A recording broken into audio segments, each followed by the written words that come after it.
ladies and gentlemen, I think we have some very good price action here in the markets. I am talking about things just being at all-time highs right now, which includes Total 3, which I've been talking about for quite some time.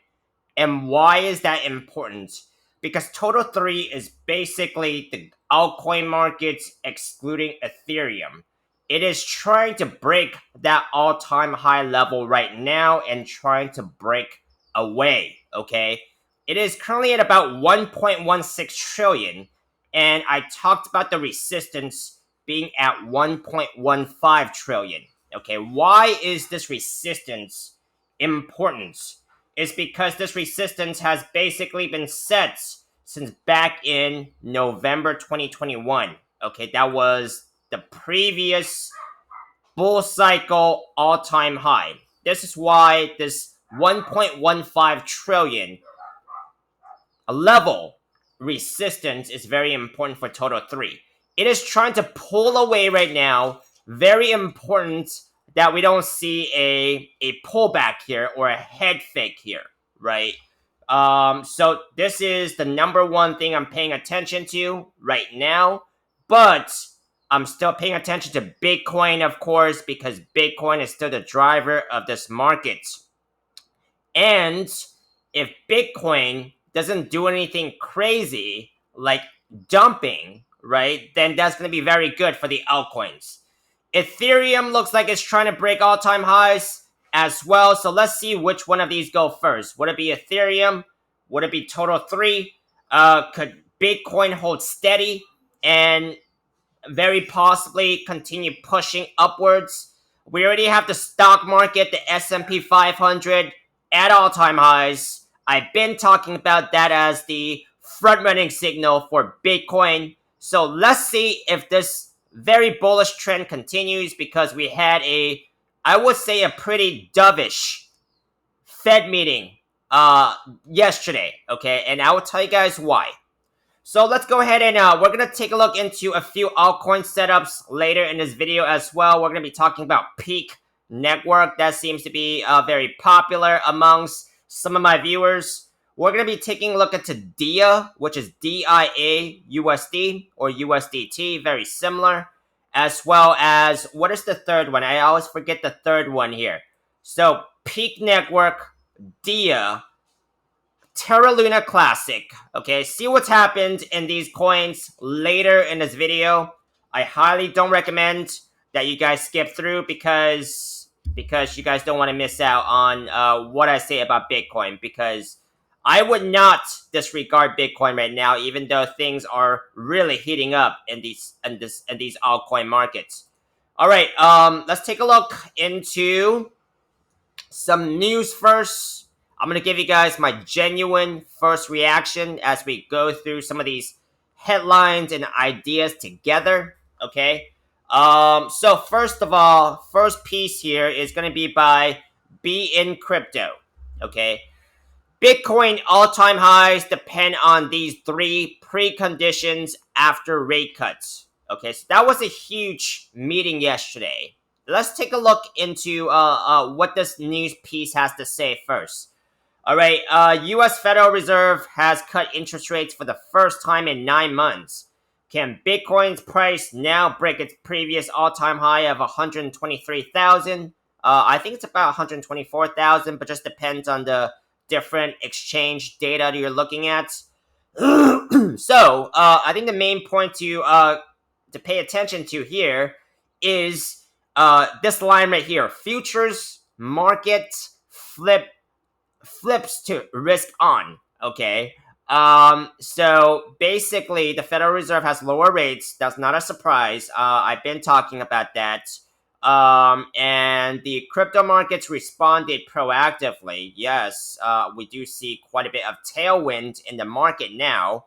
And then, what else is here?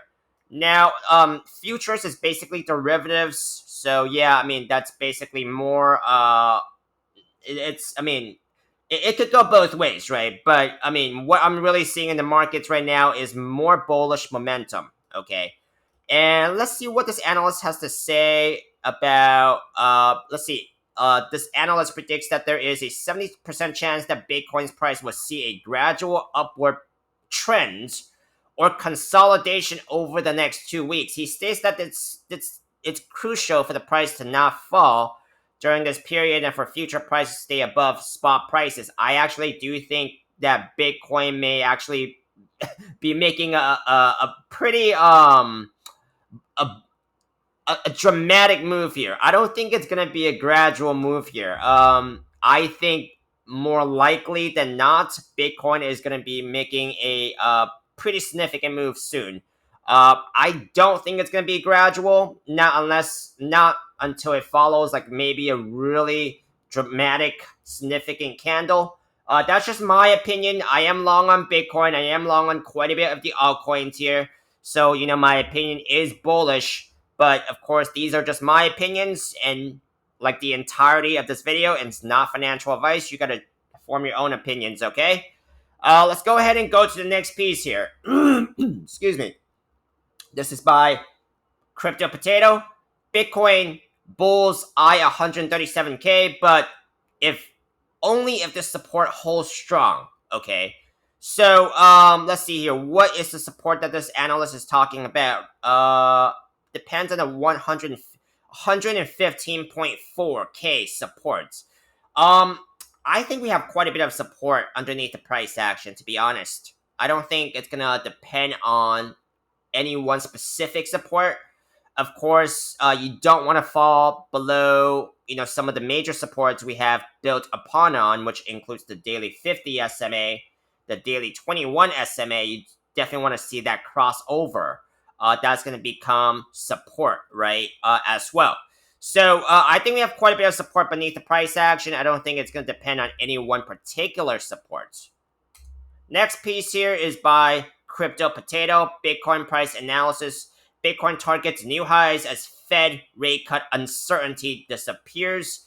Let's just take a look into the CME watch tool here, because I've been tracking this with you guys. And basically we had a 25 basis point rate cut as predicted by the CME watch tool. It has been very accurate, but of course these probabilities do change, right? At any given time. So something to be paying attention to, because this could really flip the markets. Now, we are at a current rate of 400 to 425 basis points, or basis points.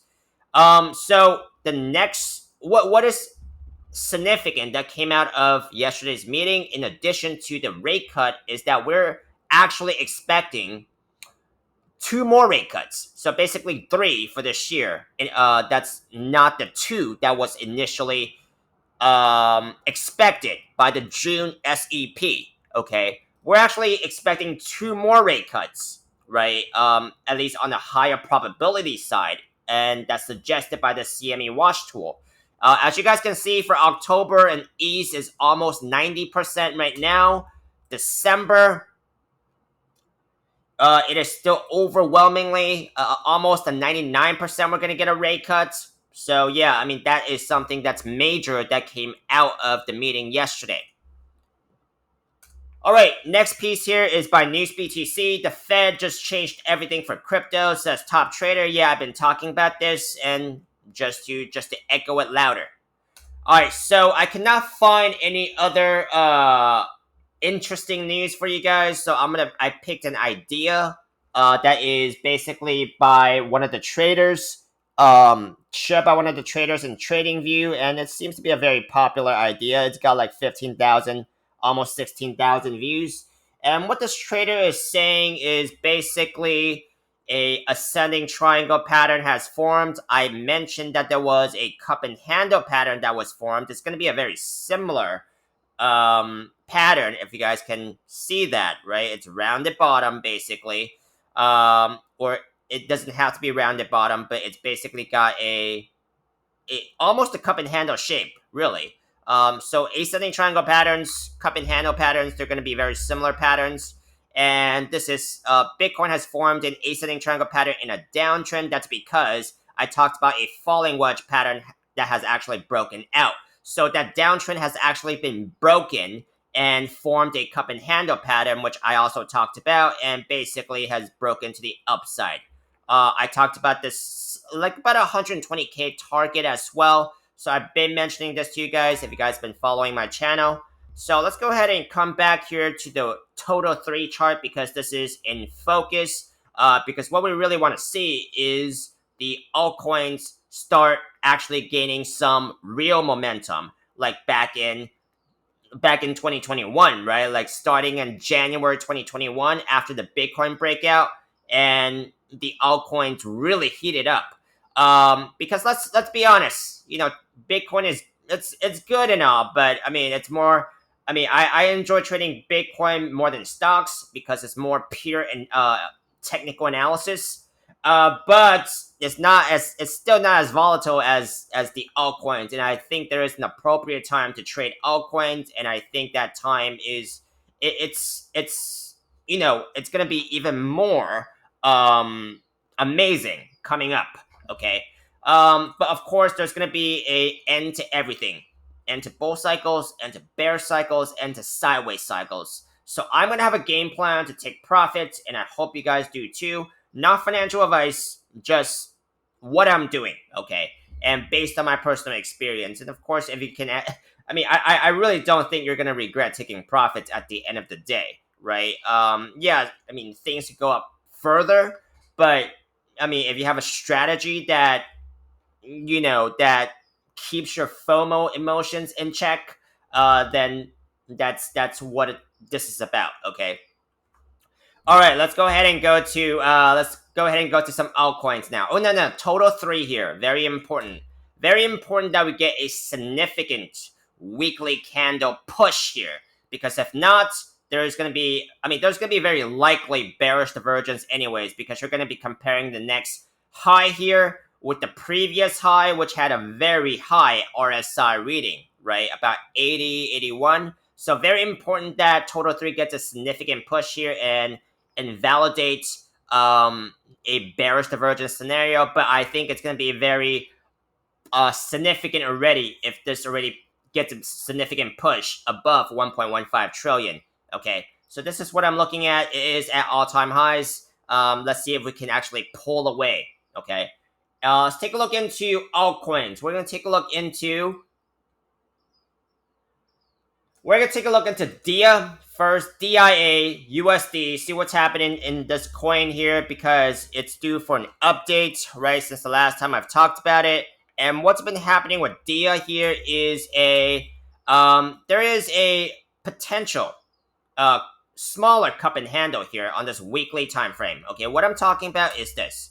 The resistance for this possible cup and handle would be about $1.22, right? Since it got rejected here on this weekly candle back in the week of July 21st. And it looks like it has rebounded since it hit about 65 cents. And it does have higher lows right now, and higher lows could turn into rounded bottoms, right? And rounded bottoms usually turn into cup and handles, but because that is basically the foundation of a cup and handle, right? Of course, it could get bullish enough and just break through this resistance here, but I mean, this is a possible scenario, right? I would say it's a likely scenario, right? For DIA, let's zoom in a little bit and see what DIA is doing. I talked about a few falling wedge patterns here. That is still valid since they have broken out because 1, the price targets have not been met. 2, the price action is still above the top trend line of the patterns it broke out of. There's 2 falling wedges here. First price target is going to be about 80 cents. Let's see if it hits that. Second price target would be about $1.12. Now, price targets are estimates only. There could be more, there could be less. Very much depends on what happens with Bitcoin. Okay, if Bitcoin dumps, these altcoin setups, they're not going to be worth very much. Let's go ahead and go to Peaq Network. Peaq Network, I talked about this. Let's go to the 3-day time frame. It is looking like it's trying to break out right now, right? Falling wedge pattern. falling wedge pattern. Why should you be paying attention to falling wedges? Because they're probably the most common pattern you guys will see if you guys just train your eyes to chart these candles, okay? It's very simple, it's very effective, it gives you a much lower risk entry, especially if entered towards the bottom of the falling wedge. And falling wedges, they have a higher chance of breaking to the upside, okay? Of course, gotta mind the downside risk as well, because I've seen falling wedges break down as well. This is a probability game; it's not 100%. Now, on this 3-day candle here, it looks like Peaq is actually trying to break out right now. If you guys can see that, right, it's trying to break this upward trend line here. Now, if this breakout is successful, let's just say if it's successful, okay. Then the price target, I have updated it, would be about a price target of about 27 cents. Let's see if Peaq could hit that. That is the price target for this breakout here, if this breakout is successful. Let's take a look into the daily time frame and see if I can get some more clarity on Peaq. There is possible bearish divergence scenario here on this daily time frame. So that means if Peaq actually makes a higher high comparing to the high back in September 15th, there is a likely scenario there's going to be bearish divergence, and bearish divergence usually tells you there's going to be a pullback. So let's see if that happens. It is trying to stay on top of the daily 200 SMA as support, which is at about 10 cents. Okay, the orange line there. Let's go ahead and go to Terra LUNC Classic, see what's happening in this coin here since the last time I've talked about it. Weekly time frame. Weekly time frame, Terra LUNC Classic, falling wedge pattern. This is why I should be paying attention to falling wedge patterns, because you can find these patterns basically with a lot of these altcoins, because they've just been getting hammered since last year, really. And this is Terra LUNC Classic. Hasn't been doing too much, but I mean, just because the price action is sleepy doesn't mean that you should be. Now, because there are still opportunities in this market. Now, this is a falling wedge pattern. It has been running within a very tight range, right? Let's just say the price target for the breakout of this pattern here, if it breaks out to the upside, would be about 0.0000315. Okay, just to be round even there. Now, from within the falling wedge pattern, it looks like it is forming a cup and handle pattern, where the resistance seems to be about 0.0000734, okay, or 735, just to be round, right? And if it comes back here to retest that resistance one more time, then that will look like a full cup and handle, which is a bullish pattern you should also be paying attention to, that has a higher chance of breaking to the upside. But it is still too early to say. Let's see if that cup and handle actually forms. Now, let's take a look into a smaller time frame. I don't think I actually saw any patterns in particular on a smaller time frame. So this is basically it for today for these coins. Let me know if you guys want to continue seeing any more of DIA, Peaq Network, Terra LUNC Classic, or any other coins in this market by dropping a like, comment, subscribe. I'll pick a request to do for you guys on a daily basis. I'll see you on the next one.